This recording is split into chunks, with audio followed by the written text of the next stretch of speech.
Howdy everybody, Cub here, welcome back to Hermitcraft. Last time we made a trap which killed full symmetry, and Grian also demised to a trap that Tango and I made. So that is 2 people gone in 1 day.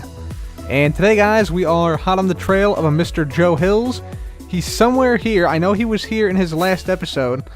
I was flying around looking for a giant mountain next to a swamp and came across this, and then I saw a bunch of torches in here. And I knew this is where Joe has been in the past couple episodes. Now, interesting side note, I actually found a spawner which Joe was looking for just by like randomly wandering these caves. So I gave Joe the coordinates of this spawner right here. This is actually a legit spawner right here, spider spawner. And if we open up this, you can see, yeah, hasn't really been looted yet. I actually put these in here when I killed some spiders in here, but yeah, we're going to try and find Joe, because I don't think he would have gone too far. I think he might still actually be in this cave system somewhere. So we're going to try and go down underneath this area and see if we can find Joe Hills, because he's got to be somewhere nearby. I know he placed all these down. I know he placed these down, but Joe has been like running from us from like the last week or two. And now we gotta find him. He's got to be here somewhere. So guys, I searched this cave system a little bit. This is definitely where Joe is near, but unfortunately I was not able to find where he went or how he got there. Like I keep on running into dead ends. I did try to, like, in some areas dig down. Like this is a hole I dug down to see if I could find a cave that he might have been in.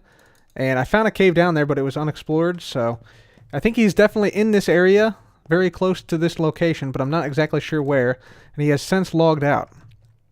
But when I emerged from the cave, I saw Joe Hill's dog. Now this dog doesn't yet have a name. I'm just going to call him Joe Pup. Joe Pup. Yeah, Joe Pup was just sitting here.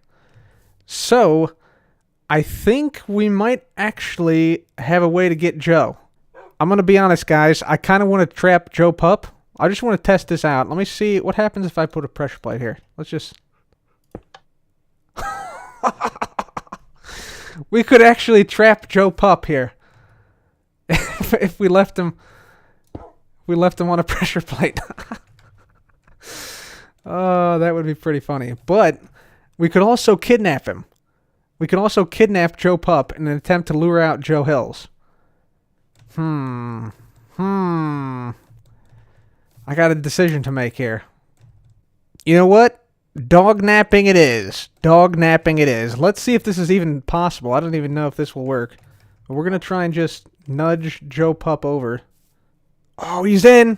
He's in the boat, ladies and gentlemen. Here we go. Off we go with Joe Pup in tow. Beautiful. Absolutely beautiful. Okay, let's just clear a little path here, and we are off. All right, sweet. So now we just got to follow the route all the way to the Deadquarters area. This is amazing. I can't even believe this actually works. I wonder what happens when he gets out. Will he still be standing?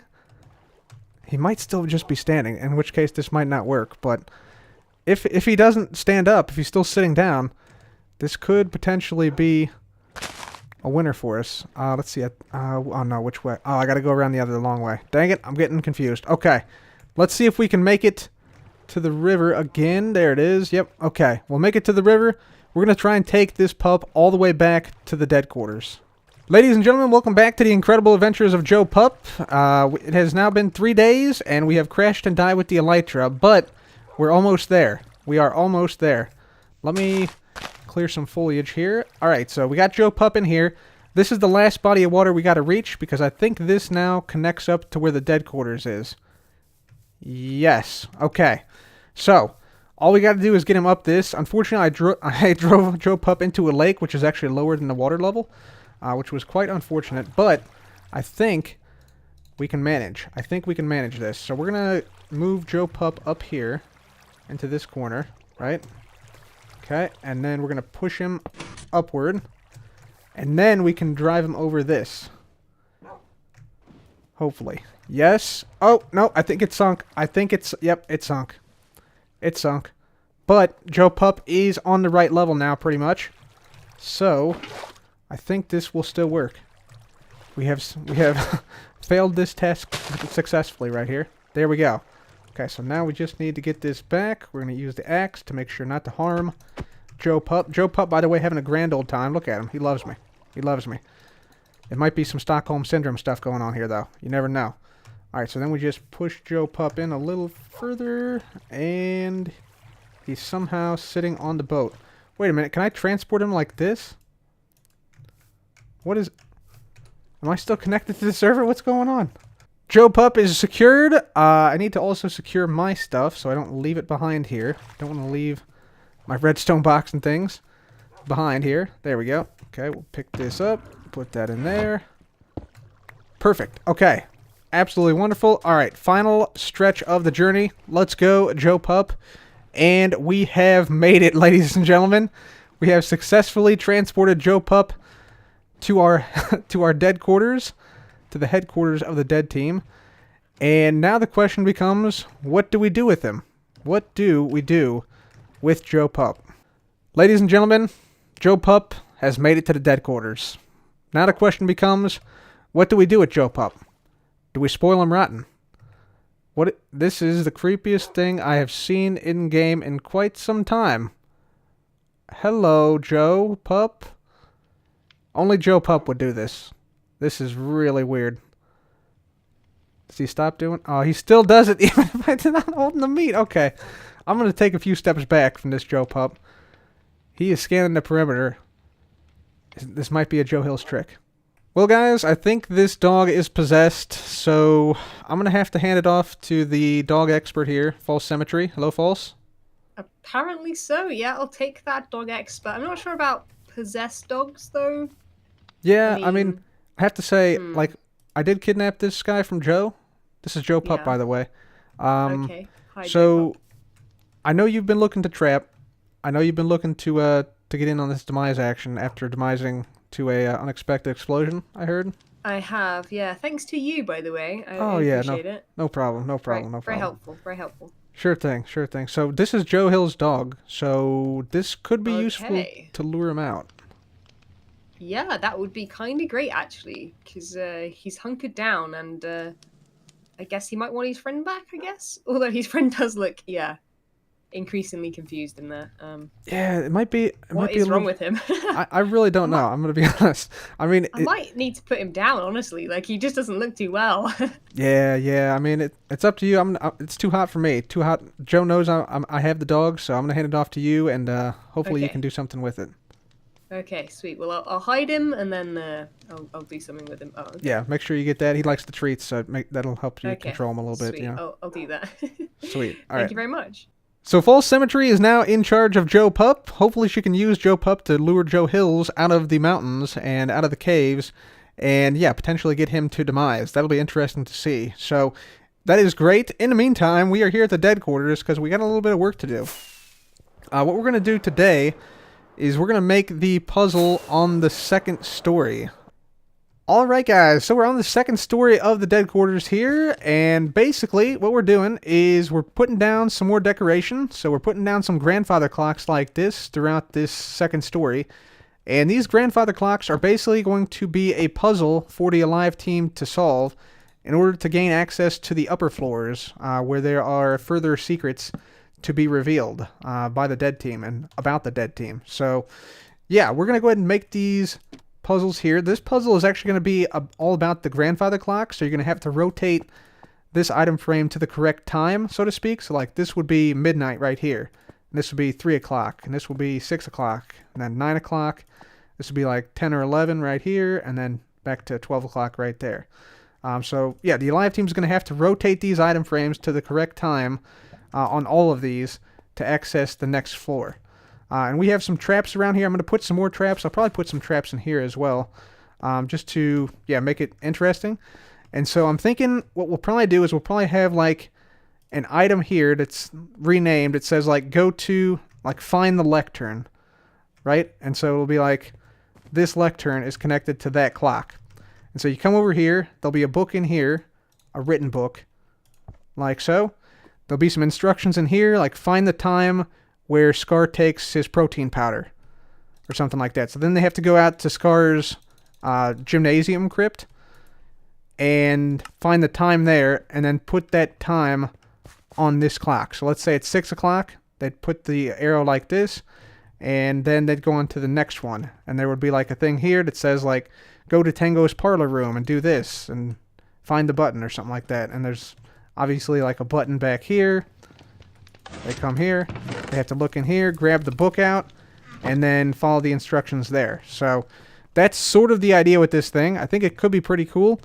And yeah, hopefully we can get it done. So let me go ahead and work on this, and I'll be right back. Alright guys, so we got a riddle done for the second story. Here's how it works, basically. So if we come over here, you can see we have a lectern that says start at floor 2. So here on floor 2, time is key, but all the clocks read differently. Find the right time for each clock, and the next path you will unlock. And then there's some hints. Read the lectern for clues if lost. Direction of the arrow indicates the time. All clocks must be set to the correct time to unlock the third floor. So that's basically how this thing works. So there's a bunch of different lecterns that correspond to different clocks. So this is the clock of sticks, for instance. And this one reads, the time of the clock that houses the stick can be found within the crypt of the ripped. And then it says, perhaps pressing buttons might help reveal something. So if you don't know where the crypt of the ripped is, of course, many of you guys probably do, if you've seen the latest 6-pack that Good Times with Scar has developed. But if you didn't, you would probably go around, pressing buttons, trying to figure out what's going on. Maybe you might go down here. I don't know if there's any, I don't think there's too many buttons down here. Doesn't look like it. Let's go in here. There's some buttons here. Let's press these. It's going to reveal something. No. So you're looking, and then all of a sudden you see this one. There's a button right here. And that opens up this. So you look in here, grab this, and in here we have ourselves a map. So you need to go here to that banner location, and there in the Crypt of the Ripped, you will find a time. And that time is the time which you need to put on the clock of sticks, which is this clock right here. So that's how the time works here. I should probably, did I put that on here in this book? Direction of the arrow tip indicates the time on clock. Yeah, cool. So that should hopefully make that clear. And then it's the same thing for all these other ones. So Clock of the Pick, for instance, that book is over here. So we got ourselves, yeah, Clock of the Pick leads you to the 5th lamppost on the path to the Frankenscar mansion.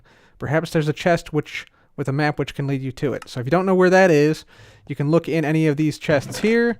But you got to be careful because some of these will be trapped, and some of these are trapped. So for instance, like this one here, boom, trapped. And so yeah, I actually have trapped all these chests, so all these things are trapped chests. Some of them will have damaging potions and yeah, other things that might kill you, depending. So yeah, that is that. So yeah, you have to look through all these, and you might find a map in one of these chests. And then the other one is, let's see, we did the pick one, we did the stick one. Right, the experience one. So here's the experience one. You go to the giant phantom, and there's a clue you have to reveal there to change this clock as well. So I think with that, yeah, we should be good to go. Should be good to go. So this floor is now done. So I'm just going to go ahead and seal it up, just like so. And fantastic. We are now done with that second floor. Alright guys, so I think what we're going to do now is we're going to go over to Falsa's base because we need to return to her a beacon, which during her demise, when we exploded her with a bunch of TNT minecarts, we actually vaporized an entire beacon, which is kind of impressive actually, considering that, you know, there's so much iron in there, and iron blocks have a very high blast resistance compared to most other blocks. Right, so I think, yeah, right here is where it actually is. So we need, let's see, we need 2 stacks plus 36, I think, is how much iron we need. So I think that is enough iron to remake the iron beacon. And then we need the actual beacon, which I think might be in here. Do we still have one? Yeah, we got one left. Awesome. Sweet. Okay, so let's go and drop this stuff off over at False Symmetry's base. So there we go. Beacon to replace demised beacon. Come. Perfect. That should work, and that should give her a full iron activated beacon once more. So absolutely fantastic. And now what I think we're going to do is we're going to head out to a place where we haven't been in quite some time. This place is looking great, by the way. So we're going to head out to the Christmas area, actually, because I believe False has actually set up the Secret Santa project yet again for this Christmas season. So maybe if the world can load in, we can actually see some of the stuff here, perhaps? I'm not sure. Maybe. Maybe. I don't see it. You can see the mini golf over here. Still going strong. But yeah, we haven't been here in quite some time because it has not been Christmas. But I think over this bridge, in this giant sleigh over here, is where the Secret Santa is. Secret Santa 2018. That should say 2019. Jeez. Alright, let's go in here. No pressing these buttons yet. Select a gift at random. Okay, no pressing those buttons. Welcome to Secret Santa 2019. Place name. Okay. Who's in here? Asuma, False, and Impulse are all in here at the moment. Let's see. Is there paper nearby? Let's see. Oh, right here. Duh. There we go. Okay. So we need to name this. So we'll put in Cub. There we go. Perfect. I'll put it in this one, I guess. Perfect. Right. Okay. So we're in. We're in. And then we come back later to press the button to select a gift, I guess. Yeah, I think that's how it works. So there we go. We're signed up for Secret Santa along with a few other hermits. And yeah, hopefully get a few more hermits signed up before the Christmas season. But yeah, you can see this whole biome now looking pretty nice. And maybe we'll build something else here this season. Could be pretty cool. I'd like to build another mini golf hole if possible. Yeah, this would actually be a blast to do. I remember last time we made this hole over here. I think this is the 11th hole. I'm pretty certain. And we have like a whole bunch of different ways you can go with this. Yeah, you can either go this way or this way. And this way has two paths you can go. You can either go through the shortcut here up to the top, or you can go around.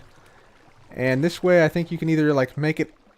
I think you can make it either like all the way down here, or you can end up just like getting kicked out right here to this point. I'm pretty sure is how this thing works. So that's really cool. And then we have the upper portion here. You have to go through that. And it comes up here, and then you have to go... How do you have to go? I think you have to go like into this area, I want to say. Oh no, you have to go into this thing here, and then it pops out over here. Yeah, that's how it works. And then there's the hole right there. Yeah, this was a fun hole. This was a blast to make, actually. So hopefully we can make another hole out here relatively soon. That would be pretty cool. So guys, there's one thing I want to do that I have not done in a very long time this episode, and that is visit the Hermitcraft Beachfront Visitors and Information Center. So this is actually our first house we made on Hermitcraft Season 6, which I then converted into a Visitors Information Center, complete with maps and things inside. And also, it looks like people have been enjoying the cake. There were cakes all the way down this line here, but now there's just a couple left. Just a few more bites of cake left. Very good. And we have like armor rental and horse rental and stuff like that outside. But we also have the maps down here of the entire Hermitcraft main island. Now, I did realize that there were 6 maps missing. I'm not exactly sure if I took those or somebody else took those, or if 114 just got rid of them. But regardless, there's a big hole there we'll have to fill in with these maps here, which I've brought with me, these empty maps. So that shouldn't be a problem. But we can take a look at the map right now as it currently stands. You can see some areas are clearly missing stuff. So like this area down here that Asuma built up, this now has a bunch of skyscrapers up here. Python's area has a bunch of skyscrapers. There's some stuff like, I think this track here is now filled out. That stresses railroad track right there, before it was actually a railroad track. So yeah, there's a bunch of stuff like up here. Ren's area.